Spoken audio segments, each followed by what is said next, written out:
Sziasztok, én Bálint vagyok, és a Klasszik Kaszni legújabb részét látjátok.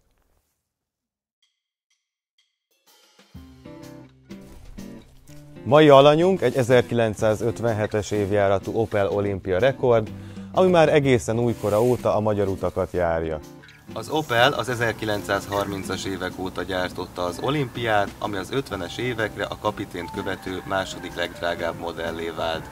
Lényegében egy családi kisautó volt, ami a Bogárnál kicsit drágább volt, viszont azonos kategóriába estek. Az Olympia és az Olympia rekord között végül is csak annyi a különbség, hogy a rekord a Deluxe jelzőt helyettesítette. Ezek a jobban felszerelt változatok többek között szivargyújtót, analóg órát és gazdagabb krómdíszítést kaptak. A 20. század folyamán az Opel a General Motors koncern tagja volt, így nem is meglepő, hogy ezen az autón több amerikai elemet is felfedezhetünk. Közé tartozik a krómdíszítés, az uszonyok, a kétajtós limuzin elrendezés, illetve a modellévenkénti áttervezés, ami azt jelentette, hogy ezt a formatervet kizárólag az 57-es olimpiákon használták. Az autó műszerfala kifejezetten puritánnak mondható, mivel az óracsoport kizárólag a sebességmérőből, a benzinszint és a hűtővíz hőfokának visszajelzőjéből állt. Mivel egy Olympia rekordról, vagyis gyakorlatilag a Deluxe változatról beszélhetünk, megfigyelhetjük a gazdagabb díszítést és jobb felszerelést. Ide tartozik például a műszerfal krómcsíkos díszítése, a szivargyújtó és az analóg óra jelenléte, amik kifejezetten a drágább modellek kiváltságai voltak. Plusz érdekesség, hogy az analóg órát 8 naponta kellett feltekerni. Erőforrás tekintetében ez az Olympia rekord egy 1500 köbcentis, soros 4 hengeres erőforrás kapott, ami 45 lóerő leadását tette lehetővé. A motor további érdekessége, hogy ezt a 4 hengeres erőforrást a Chevrolet Blue Flame 6 sor 6-os motorjából alakították át.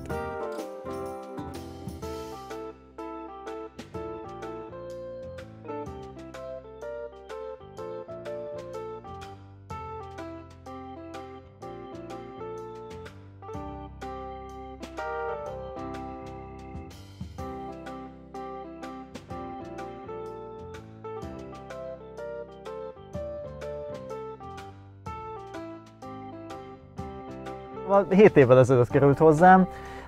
Én 2008-ban találkoztam ezzel a típussal először, a Veterán újságnak a hasábjain. Onnan jött az a vágy, hogy majd egyszer jó lenne egy ilyen egybepados kormányváltós autó. Évek teltek el, mire megtaláltam a megfelelőt, aztán be is bizonyodott, hogy messze nem a megfelelő volt. De ha már elindul az ember egy úton, akkor már végig is járja. Úgyhogy ez az Opel így került hozzám, elkezdtem felújítgatni, műszakilag, esztétikailag rendbeszedni. A vége pedig az lett, hogy egy egészen különleges autó-gazdi kapcsolat alakult ki belőle, ugyanis hétköznapi autóként használom. Tehát ő talán az országban a legidősebb napi használatban lévő autó. Hát ugye ez az autó egészen újkora óta itt van Magyarországon. Ennek a különlegessége az az, hogy mivel ős magyar, meglehetősen nehéz volt karbantartani annak idején. Tehát alkatrészforrás gyakorlatilag nem volt. Többnyire a nyugati autók úgy kerültek az országba, hogy ajándékozás útján, tehát az 50-es, 60-as években nyugati rokonok által kemény valutáért persze megvásárolták őket, de hivatalosan mint ajándékozási procedúra kerültek az országba, befizették a vámot értük, forgalomba helyezték őket. Rendszerint orvosoknak, körzeti orvosoknak, mérnököknek, művészeknek voltak ilyen nyugati autói. Hát ebből kifolyólag ez egy hatalmas presztízsértékkel bíró történet volt.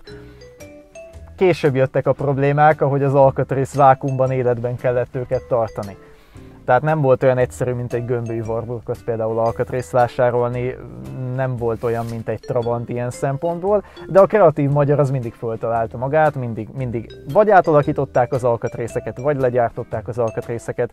Úgyhogy valahol ez a nagy különlegessége, illetve a története, hogy 57-ben ez még láthatta Budapestet a lerombolt Erzsébet hiddal például.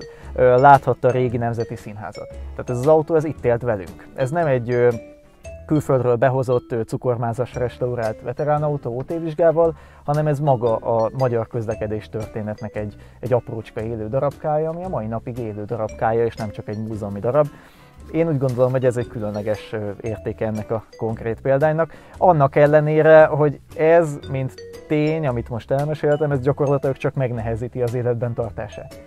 Tehát én amennyi Moszkvics, Lada, Trabant, Warburg alkatrészt ebből kipakoltam az évek során, és még akad benne persze jó pár apróság, hát annyiból már egy konkrét másik autót össze lehetett volna rakni. De valahol ez a különlegessége, valahol ez a kihívás benne. Valahol ez adja pont az ízét, hogy életben tartani. Kicsit ilyen kubai módszerekkel, de életben tartani, és minél inkább az eredetire hajazó állapotban. Az autó működőképes állapotba került hozzám, ez 2 hónapig tartott, amikor sebváltója beszorult 2-esbe, és onnan többé nem akart kijönni, úgyhogy rögtön egy váltó felújítással indítottam. Nagyon nehéz hozzá találni sok különböző alkatrészt, például sebességváltó csak 57-ben volt konkrétan ilyen, az 56-osé még nem volt szinkronizálva egyesbe, ez már szinkronizált, az 58-asnak már más a kardánkihajtása, hosszabb, úgyhogy ez volt az első nagy kihívás. Itt kellett megtanulni azt, hogy van, hogy hónapokig nem megy. Van, hogy hónapokig alkatrészt kerítünk hozzá, vagy hónapokig ki kell találni, hogy hogyan, vagy miből lehet átalakítani, és egyszer csak az ember rájön a megoldásra, és újra használhatóvá válik.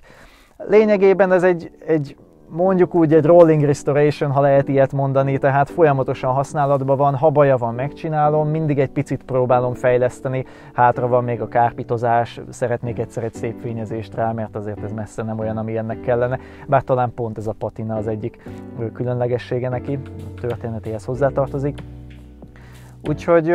Úgyhogy folyamatos felújítgatás, javítás alatt van, jelen pillanatban még egy motorfelújítás is közeledik a jövőben. Úgyhogy szépen apránként gyakorlatilag minden részét sikerült megismerni, a kardán tengelyétől a hengerfejéig mindent. Hát ez jelenleg is tart, nem egyszerű, de érdemes. Tanul belőle az ember, nagyon sokat tanul belőle, és megismeri olyan szinten, hogyha az út szélén megvicceli az autó, akkor mindig lesz egy ötlet, amivel tovább lehet jutni. Én azt hiszem, hogy van többféle veterán autóm, talán ő az, akit a legjobban szeretnek, a leginkább megmozgatja az embereknek a fantáziáját, egy nagyon kedves jelenség. Mi a családban csak egy dagi kisfiúként apostrofáljuk folyamatosan, aki éppen meglátta a sütistálat.